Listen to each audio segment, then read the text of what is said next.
Hello, LinkedIn. Me again. I'd like to thank you for joining the first episode of the late lunch show of 2026. So hopefully during the Christmas period, everybody was missing me. Missing us and going, oh, I can't wait for Friday the 9th of January to we get the late lunch show back. Don't know how many people would have been, Michael, but I'm hoping these people have had a good festive break, and I'm actually trying to hide the fact that I had 2 Christmas dinners and my belly's a bit bigger than it was before we finished up in December. But yeah, thank you for anybody that's joining us. Hope all the people because quite a few people watch this, Michael, and quite a lot of people follow the page. So anybody that follows us, hope you had a great Christmas and a very merry New Year. And obviously, thanks Amelia for the thumbs up. For us in Scotland, so I don't know obviously about you, Mike, 'cause obviously you're from down south, but for the first 3 days I've been back after the holidays. All I got from the people I was speaking to down in England was a bit of abuse because we get an extra day off.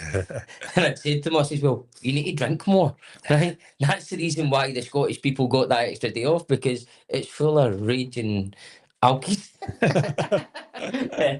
So yeah, so for everybody that's obviously in Scotland watching us, obviously getting back in the 5th, those English contingents who maybe sometimes some had to go back in the 3rd, unfortunately.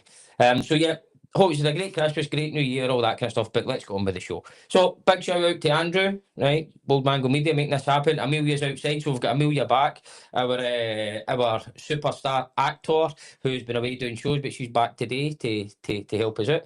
And then we'll give a big shout out to Grow. So today, both Michael and I have got the smoothie thing because we've already had a coffee. We have. So we've not tried it yet, so we'll drink that through the show. We'll try and see what you think.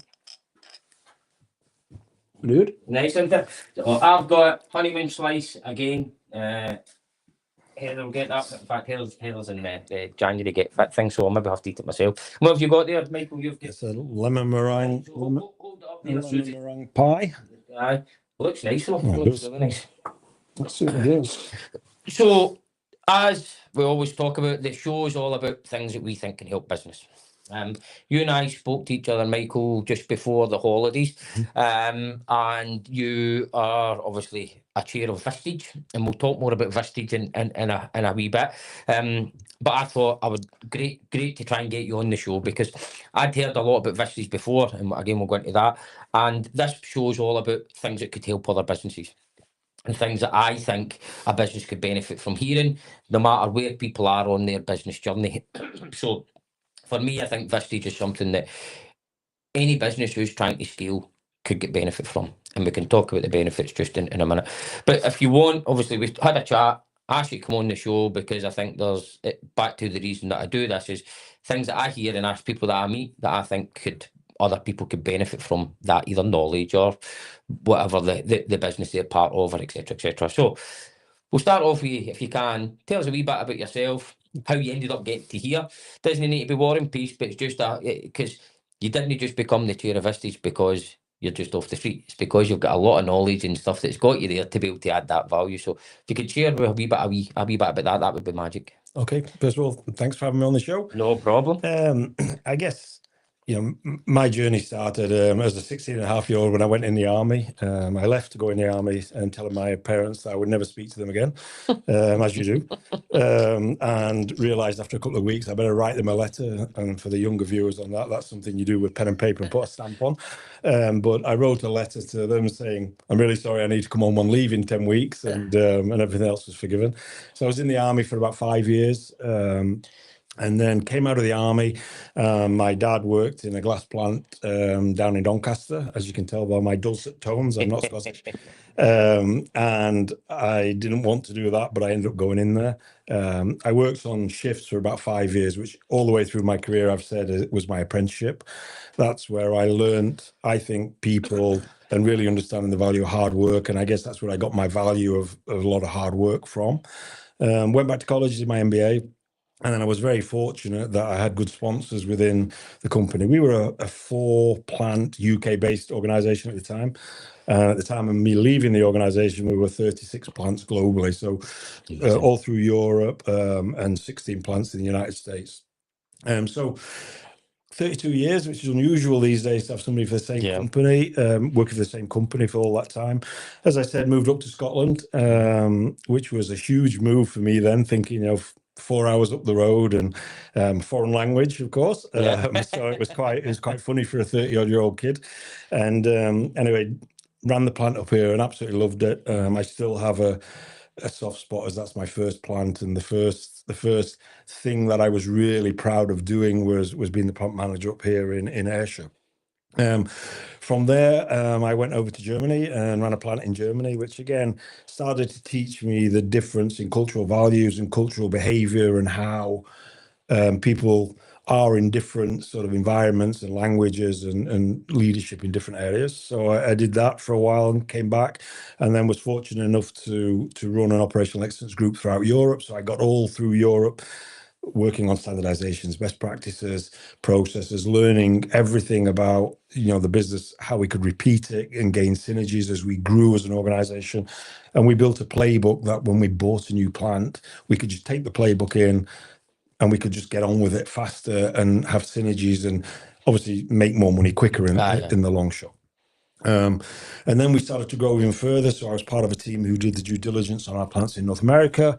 And then I was asked if I would run the operations division of the 16 plants at that time in North America. So I did that for about 10 years, living in Chicago. I feel like a Chicagoan, even again with my English dulcet tones. Lived in Houston, Texas for about a year, and then traveled all over the United States for the 16 plants we had. So fascinating time. And again, culturally very different to everything I'd experienced. But all the way through it, the basis for me is about people, it's about process, it's about performance. And that's what I've done through my whole career. So then through some personal circumstance changes, I moved back to Scotland. And my kids live here in Ayrshire. And so I moved back to Scotland and was doing my own consultancy, doing some mentoring, some coaching and things like that. And then I was introduced to a member of Vistage who'd been a member for 15 years, a business owner in Edinburgh.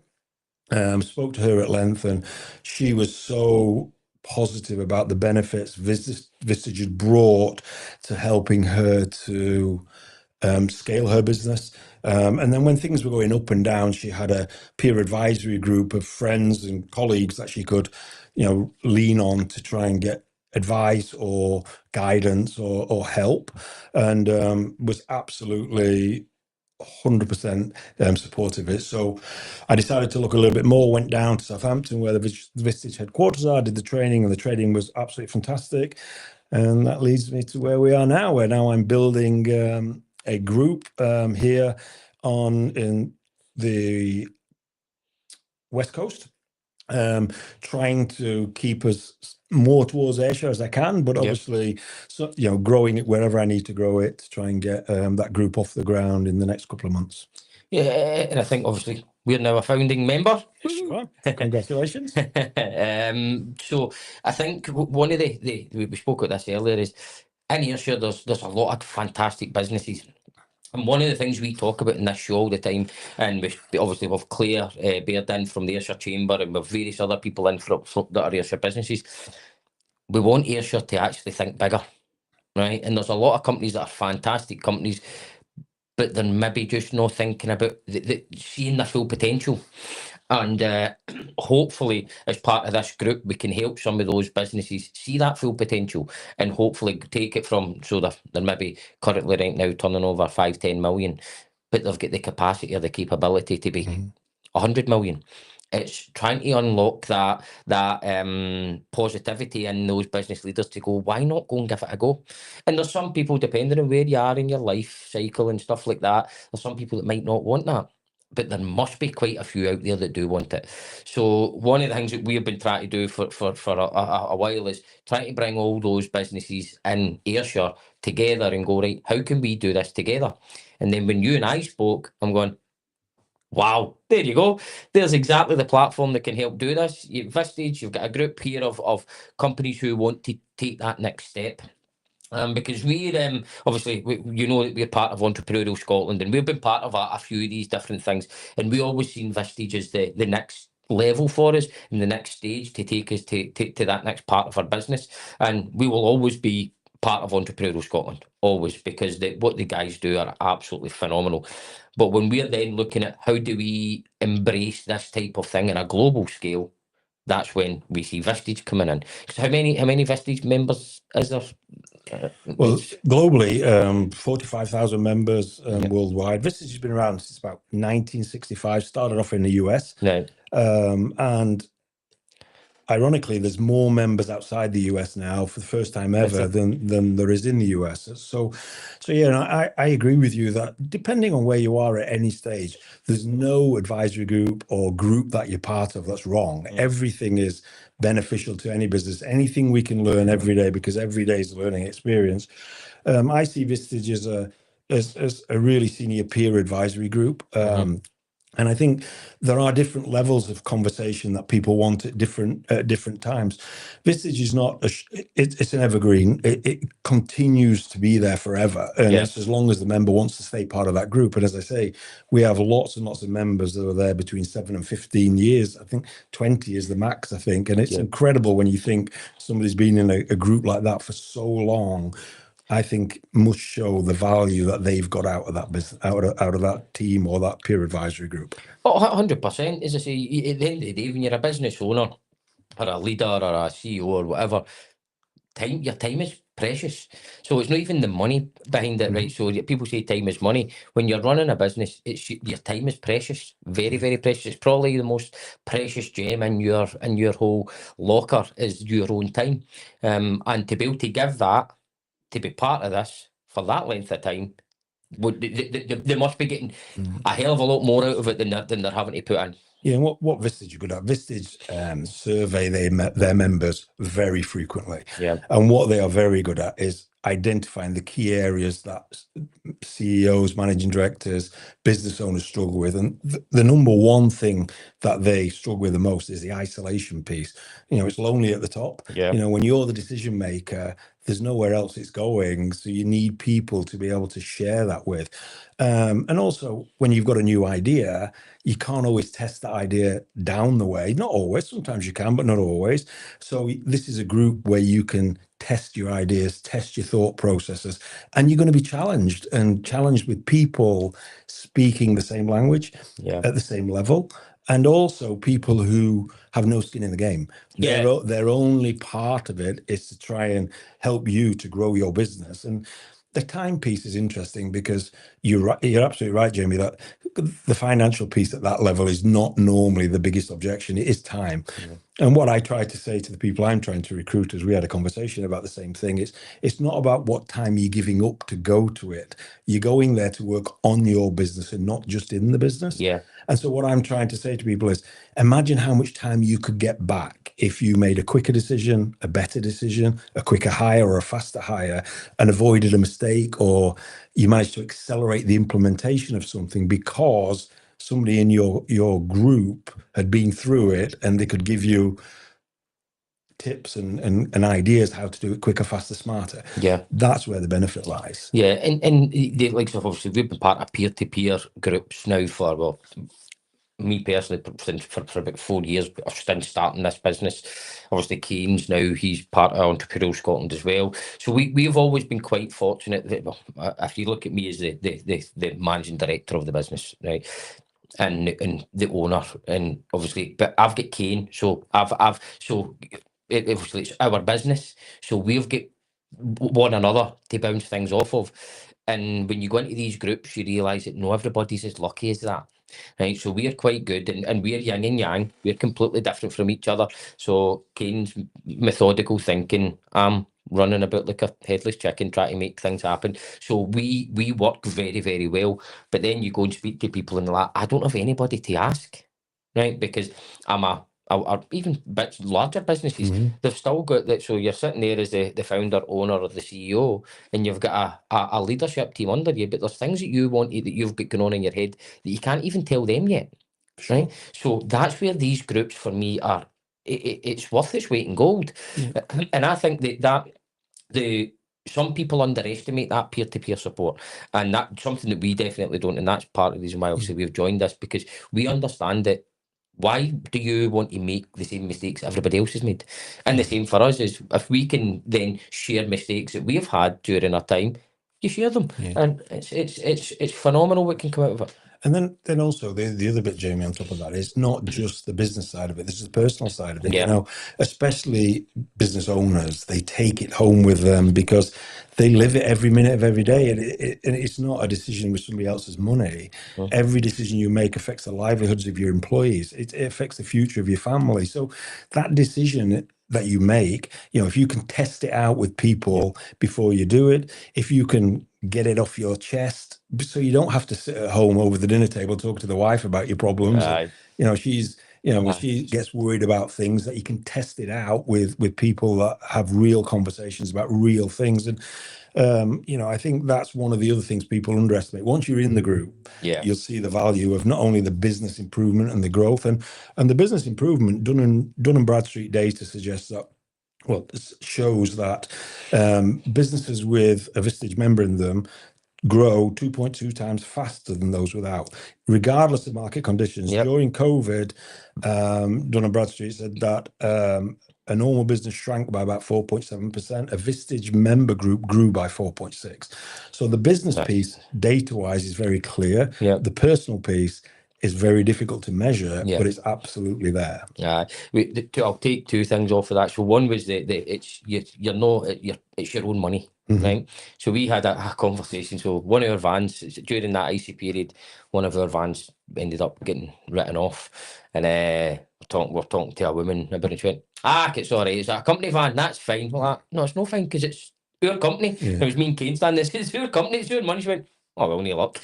Right, but that's where when people work within a business, they don't understand that see all those things that happen.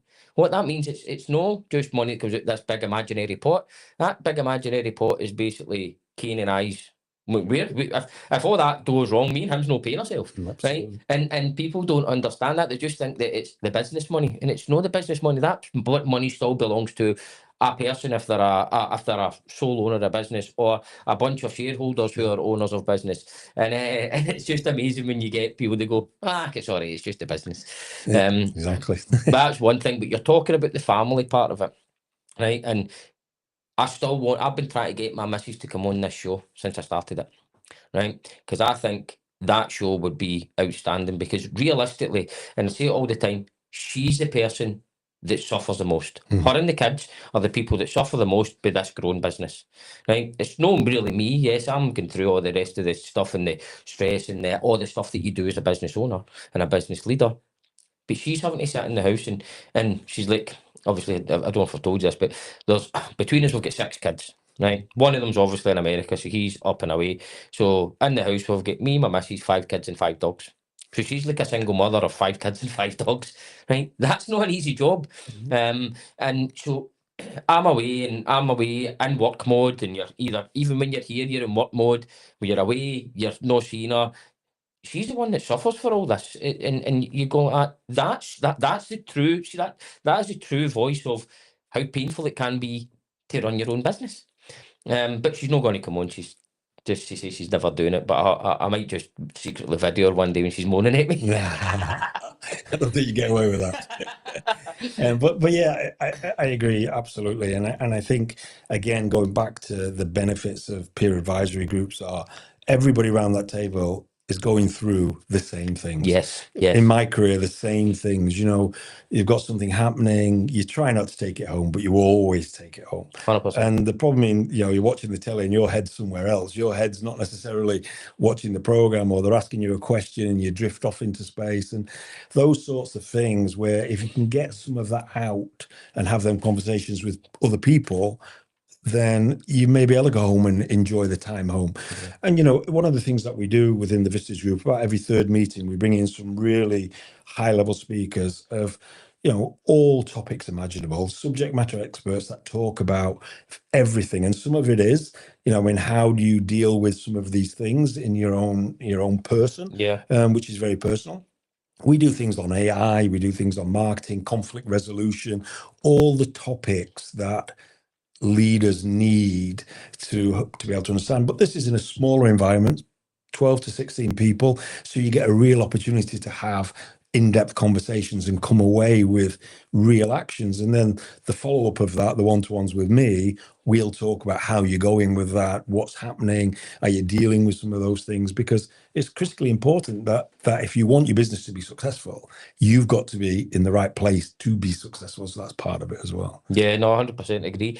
Obviously, the groups that we're part of just now, obviously, we're part of Scale Up Scotland, obviously, part of Entrepreneurial Scotland.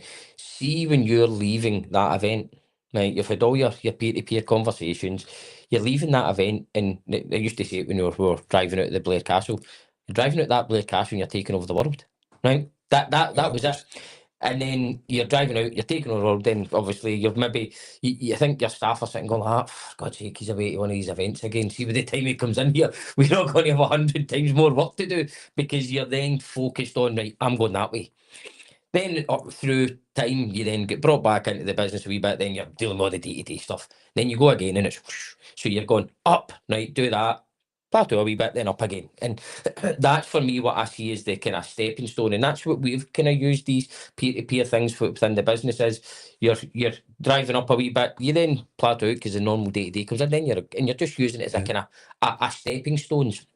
And that's where obviously we see Vistage is going to be exactly the same.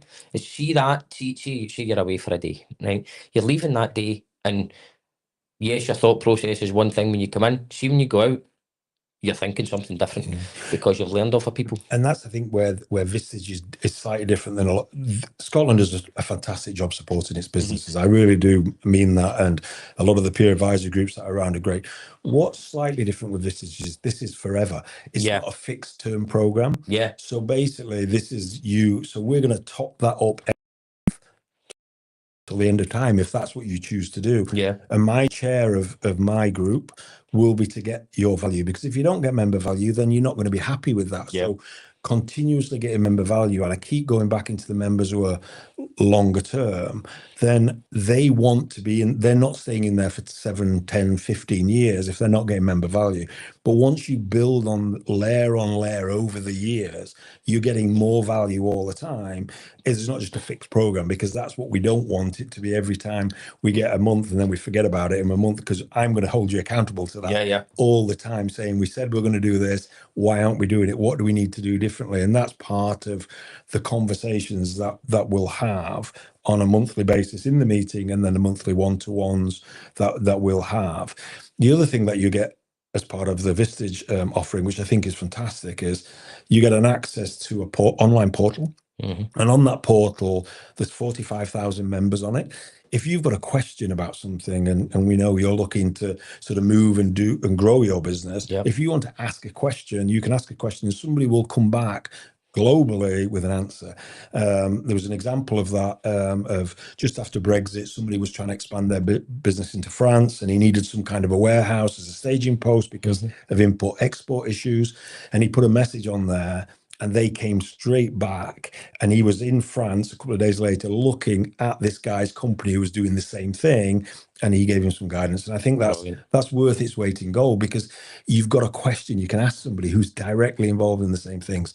And on that, also on that portal, we have lots of business information, best practices, standards, economic updates. We do what they call a CEO confidence index, which is all the CEOs in the group saying what they think, the outlook is. And it's just good reading, good information, and good data. So that's another benefit of being part of the Vistage. So if there's any Vistage USA members watching this show right now, be ready for a wee email, for a wee thing in the portal from me. Who's got some space we can use while we come over?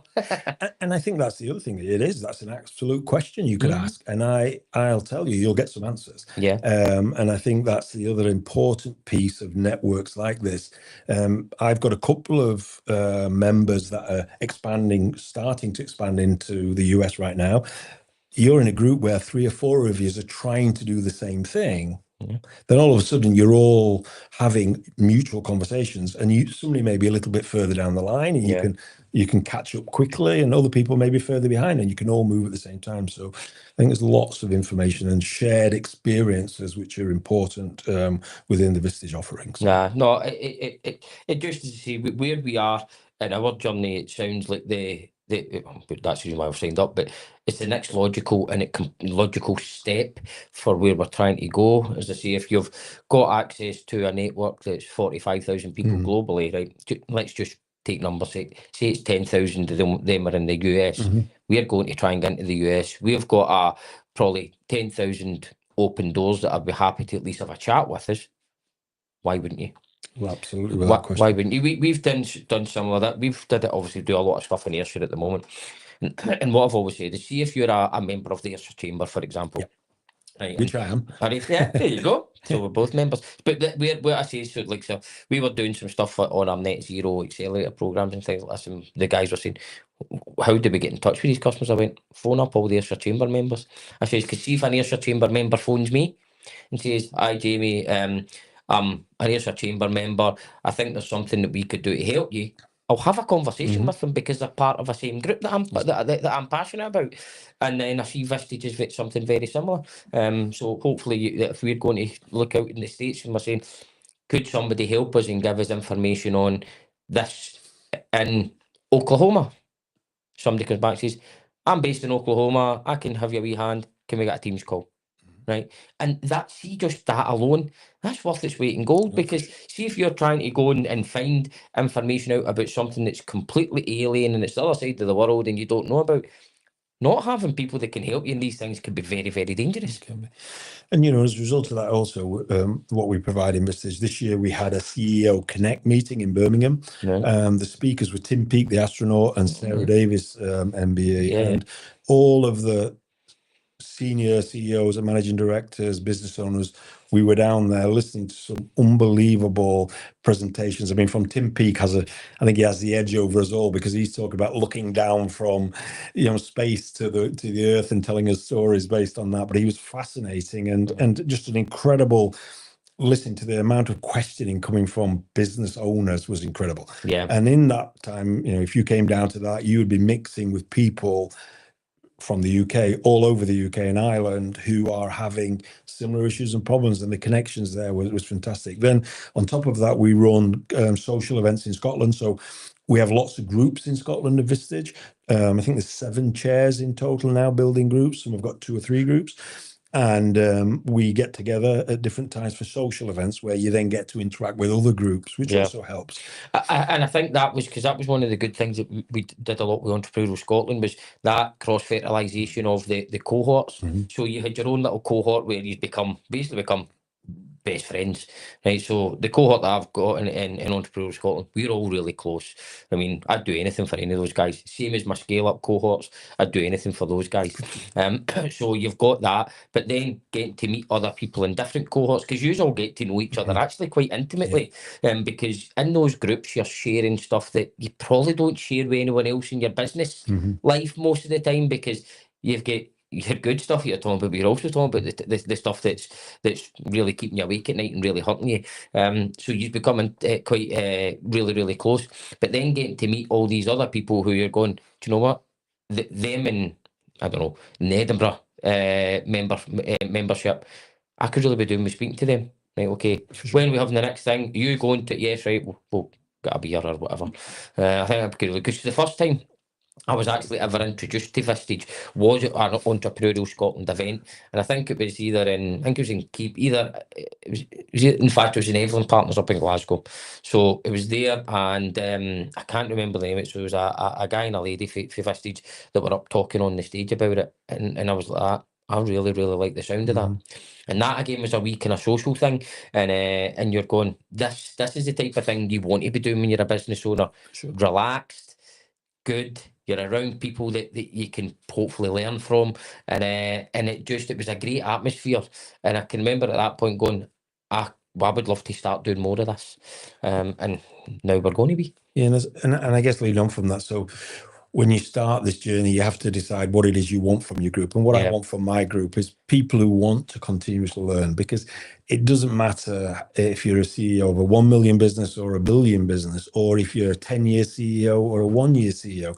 We all have the ability to learn every day, and learning from people is the most important bit. The next part of that for me is that people who want to work on the business and not just in it, because that's another big thing when business owners in particular, and also probably all of us really, we keep working day to day to day to day. Sometimes you've got to take a break, step out and think about what else can I do? And I think that's fascinating when you get people around a table to work on their businesses rather than in their businesses, really helps them to reflect. And the word strategy is used a little bit too much at times, but strategy is massively important if it's something that is building on something else to deliver something in the future. And it's really important that we do that. But the last piece of it, which is really what you're saying right now, is that everybody in that room's had great experiences. We want people in the group who are prepared to share those experiences, who want to help other people along their journey, but as well as get benefit back. And we want people to be open with each other so that we can learn faster, quicker, smarter, and get the benefit for each other through the power of a group. And that's my job, is to make that happen. I'm not there to fix the problems of the members. My job is to facilitate great conversations and to facilitate connections, a little bit like you're doing right now. It's all about getting people to be in the position where they grow their business, if that's what they want to do, because everybody has a different goal for what they want.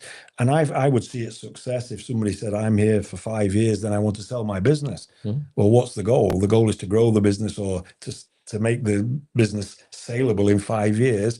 That's the goal. And that's what we all have to get behind to try and help them do that. And that's our job. Yeah, and that's where I think you're right. It's understanding your why. Why you in it, right? So why you in it? Why do you want to be in it? And what do you want to get out of it? Because that's your measure on success. It is. Your measure on success is what you want to, or what me as a member, what I want to achieve from the group. And then say you're a year down the line, you turn back and go, did I achieve what I wanted to in that year? If the answer is yes, you go, brilliant. What's my next goal? And keeping, so you might have a long term, it's similar to a business. You've got a long-term plan, a medium-term plan, a short-term plan. So in the next 12 months, I want to get this, right? Forget that. Nobody can complain, and you just keep it going. You then look at what the next goal is and then take it from there. And what Vistage you've launched this year for the first time, which is something that I went down to London recently to do some work with. They've launched this strategic planning tool online, and it is an incredible tool built by lots of members, lots of chairs, and then obviously an outside company. And they've created a tool that's you can fill in online. So you'd sit, for instance, you and I would sit, we would go through lots of challenging questions, lots of challenges on the normal thought process. And you would end up at the end of it with a strategic document that's automatically populated for you. You then take it to your team and make sure it's right. And then you've got a document, if you chose to do so, that's your strategic plan for the next whatever period that may be.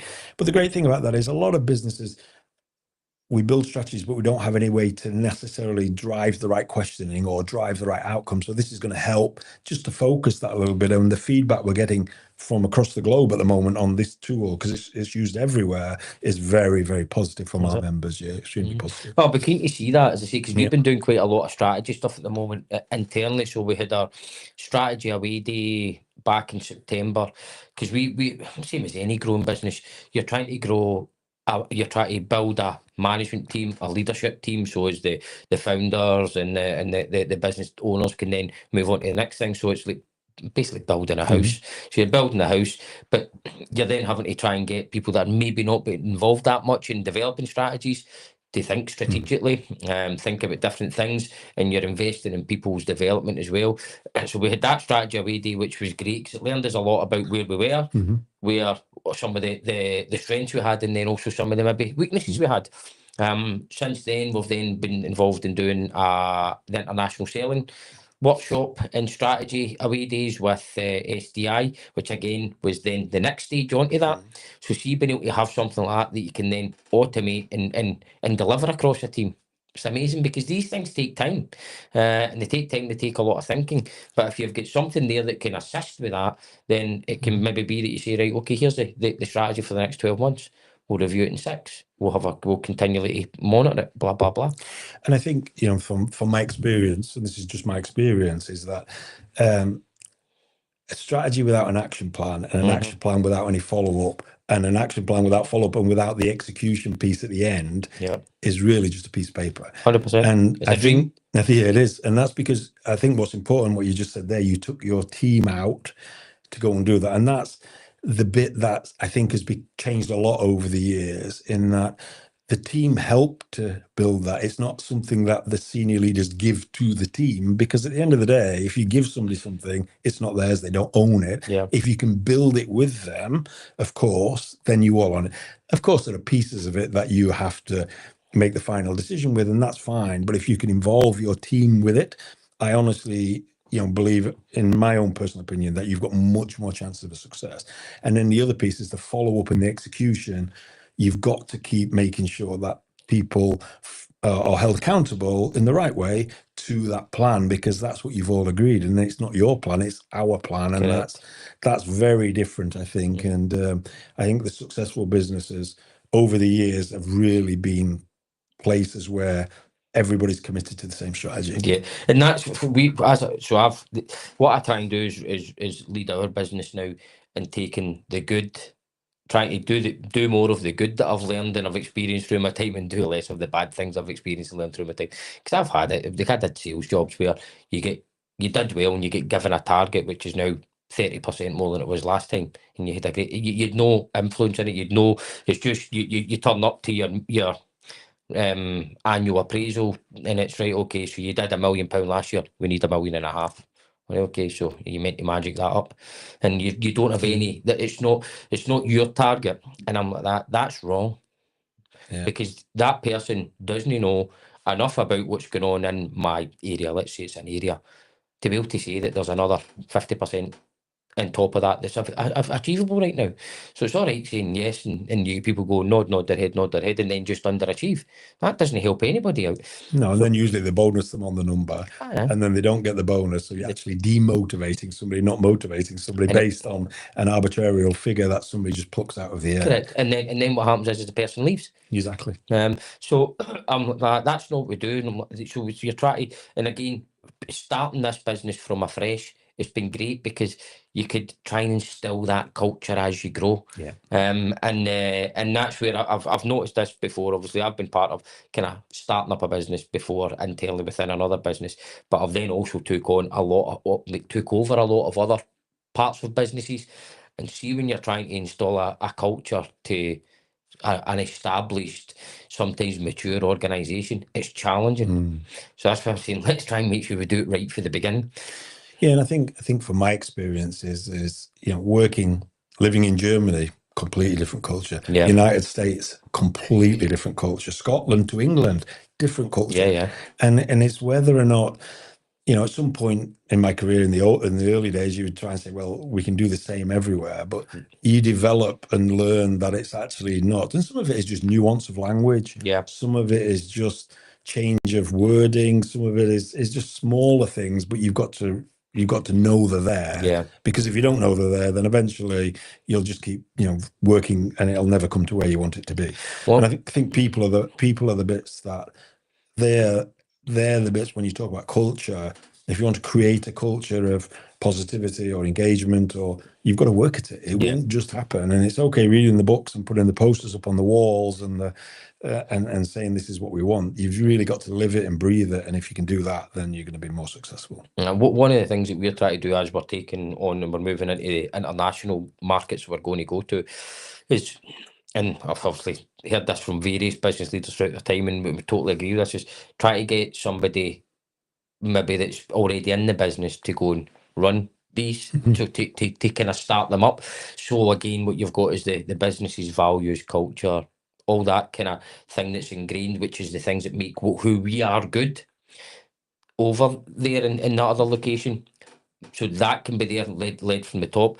But we do also understand that it might be different. So how you get a Scottish person to live by those values and understand them and how it goes might be different from somebody in the States, because culturally they've got different values and different ways in which they work, which is similar culturally to when you go to the Far East and the APAC region. These are all different, but I believe in, and I don't know what your views are on this, is having somebody that understands the business, the culture and the values here, being the person that's trying to implement them in another location. And my advice to people who are growing, particularly across borders, is document what you are great at. Yeah. Document it to the nth degree, because you have to. If it is what's made you successful, then it's got to be good. So if there's a particular process that's made you great, make sure it's documented. So what do you do?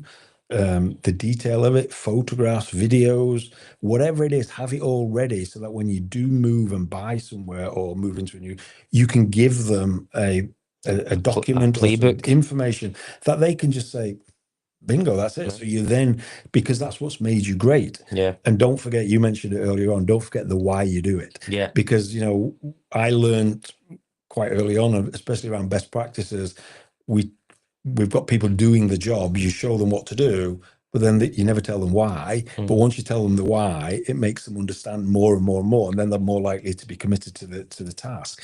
So the more you can document what you do, the more you can record it, keep it in one single database, so that database can be accessed globally. You don't have to try and, if you've got something that monitors something, try and create it something that can be transferable, so that when you do go in there, you're not thinking about tech, you're not thinking about best practices, standardization. All you're thinking about is integration of people and the synergies that you're committed to as part of the acquisition. And I think that's a bit of advice that I would give to anybody, is because when we grew, one of the things that we did get better and better at was implementation of that, and things like, how do you want to measure the business? If you think cash flow is an important measure, and it usually is in business, then you have to have a proper metrics that measures the cash flow. If you have a productivity or a health and safety measure, really define the KPI so that everybody in the organization, top to bottom, understands it, and there's no challenging of the data. And that terminology is really important. Yeah, no, bro. So David Christian that works for our business, that's exactly what he's trying to do at the moment. Is so we've been great at things being verbally communicated, but structurally, and what the kind of documents you're talking about, we've probably not been as good as that as we would like to have been. And David's come in and looked at the business and went, right, with some systems and processes need to be put in place here so as we can replicate it. So I think that's completely a great bit of advice, and that's something that we're trying to take on board ourselves at the moment. Yeah, I was saying that the saying that I used to ask people is, have you got 30 years experience or 1 year 30 times? The organizations that have 30 years have taken all of that information, documented it, and leveraged against it. 1 year 30 times means we do 1 year, we start again the next year, and we start again the next year. And unfortunately, eventually, you're going to have to leverage the experience. And there was one other thing I was going to say. So in a great example of that in business is the McDonald's.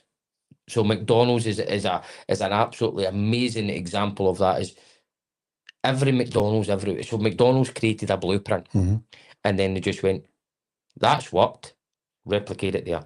That's what, replicate it there. And look at many McDonald's stores around the world now. And that was, I think I can remember, I don't know if reading a book, or it was I think I maybe even seen something on TV as well about it, the McDonald's franchise and how that all came about. And it wasn't that their burgers were better than everybody else's. It's just you knew exactly what you were getting. No matter where you went, anywhere in the world, it was always exactly the same. You've got the same level of service, you've got the same way of doing things. So it's repeatability.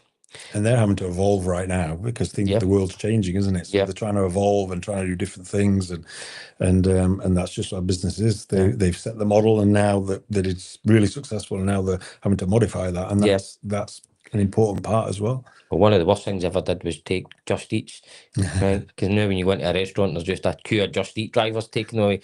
So for all you folk that are lazy and don't want to go out your house and just eat at McDonald's, stop doing it, right? Like my missus. Get to grow instead. I get to grow instead. Well said, Michael, right? See, that's the lassies and grow, the lassies and that young guy sitting there getting us to talk about. Well, by the way, we're maybe going to, sure we've talked some of them into coming on the show. Oh, that'd be hilarious. I think it'd be hilarious. Right, no, listen, that's been amazing. I don't even know what time was it. My watch is thing. What time? Quarter past. That was a quick 45 minutes, no, I think. It was a quick 45 minutes. Is there anything you want to kind of finish off with? No, just for me, I appreciate you having me on, and I'm really looking forward to working with you as a Vistage member. And for anybody else who's listening, if anybody wants to get in touch with me, you can find my information on LinkedIn, or my connector here will get in touch, because I'm really desperate to get this group up and running. And taking it to and helping businesses grow and do better for them as well as for everything else that we've talked about today. So just get in touch. And the big thing for us is we obviously both passionate about Ayrshire, right? If we can help make the Ayrshire economy better, then this for me, this Vistage group that you're trying to create will create economic impact in this region, which we're passionate about. Our families live here, everything else like that. So it's going to be amazing. And there'll be a few people who will probably be watching this right now that will know that I'm going to be getting in touch with them on the back of this. So be ready. I think this, if I'm phoning you up about this, then I think it's going to be good for your business, also my business, and the wider impact that we're trying to achieve. And like I said, I really appreciate coming on. It's fascinating, and I think you're doing a great job doing it. So thank you very much. No, thank you very much. Right, okay, for those that are still watching this just now live, thank you very much. For anybody that watches this back, thank you for watching it to the end. And if anybody, as I say, likes what we were talking about today, and you're a business that's aspiring to do great things, then get in touch with Michael, or obviously you can just phone me. Thank you. Okay, thanks very much. Thanks. Thank you.